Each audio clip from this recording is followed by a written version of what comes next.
আসসালামু আলাইকুম, hi there. চলে এসেছি আপনাদের জন্য একদম ইউনিক একটা রেসিপি নিয়ে। আজ আমি আপনাদেরকে একটা পিৎজা তৈরি করে দেখাবো। এটা কোনো নর্মাল পিৎজা না। কীভাবে রুটির সাইডের অংশটা ফেলে না দিয়ে সেটাকে ইজিলি ব্রেড ক্রাম্ব করে পিৎজা তৈরি করা যায়, চলুন সেই ঝটপট আর ইয়াম্মি এই রেসিপিটা আমরা দেখে নেই। প্রথমেই আমি এর জন্য কিমা তৈরি করব।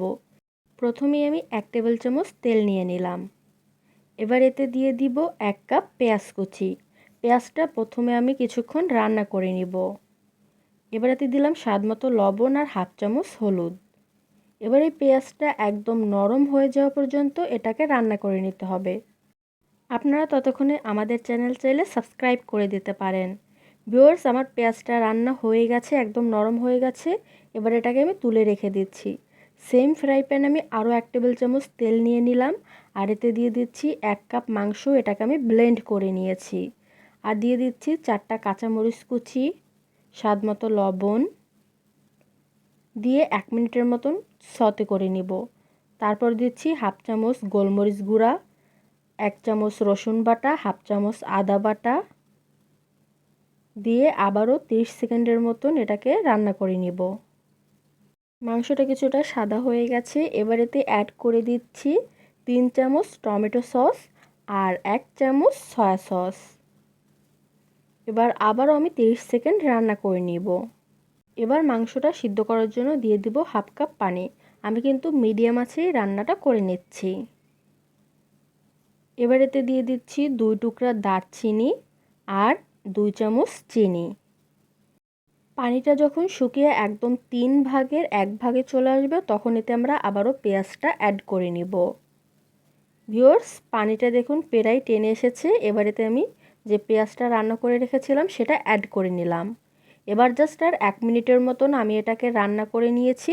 এবার চুলাটা অফ করে এক সাইডে তুলে রাখছি। এখানে আমি 5 থেকে 6টা রুটির সাইডের অংশ নিয়েছি আর 3 থেকে 4টা নিয়েছি ব্রেডের পিস। এটাকে আমি একদম ব্লেন্ড করে গুঁড়ো করে নিলাম। এবার একটা ডিমে স্বাদমতো একটু লবণ দিয়ে দিলাম আর দিয়ে দিচ্ছি 1 চামচ চিনি। তারপর ভালো করে এটাকে একটা হুইস্ক দিয়ে বিট করে নিব। হুইস্ক দিয়ে মিশানোর পর এতে আমি দিয়ে দিব 1 কাপ দুধ। 1 কাপ লিকুইড দুধ এতে আমি অ্যাড করে নিলাম। আমি এখানে নর্মাল টেম্পারেচারে থাকা দুধই নিয়েছি। এবার এতে অল্প অল্প করে ব্রেড ক্রাম্বগুলো দিব আর মেখে নিব। আমি ভালো করে হাত দিয়ে এটাকে মেখে নিচ্ছি। দেখুন, এটা মাখার পর একদম এভাবে হয়ে যাবে, একদম শক্তও না আবার নরমও না। এখন আমি একটা ফ্রাই প্যানে 2 টেবিল চামচ তেল ভালো করে ব্রাশ করে নিয়ে এবার এতে এই খামিটা দিয়ে দিচ্ছি। এবার হাত দিয়ে চ্যাপটা করে করে আস্তে আস্তে আমি এটাকে সেট করে নিলাম। এবারে আমি এটা ঢাকনা দিয়ে একদম লো আঁচে 5 মিনিটের জন্য কুক করে নিচ্ছি। ভিউয়ার্স, 5 মিনিট পর ফিরে আসলাম। এখন এটাকে উল্টে দিতে হবে।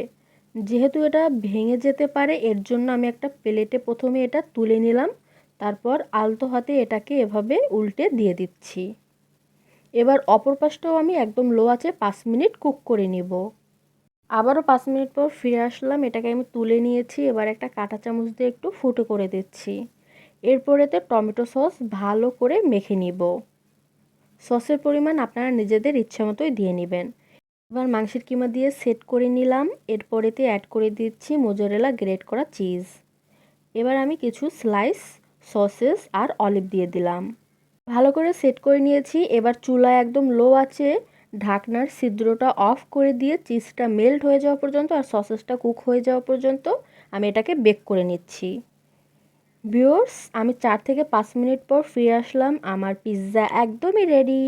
আমি আপনাদেরকে এক স্লাইস কেটে দেখাচ্ছি যে এটা পুরুত্ব কেমন হয়েছে। আর দেখুন দেখতে কতটা ইয়াম্মি লাগছে। বাসায় একবার হলেও এটা ট্রাই করে দেখবেন, আপনাদের বাচ্চারা খুবই পছন্দ করবে।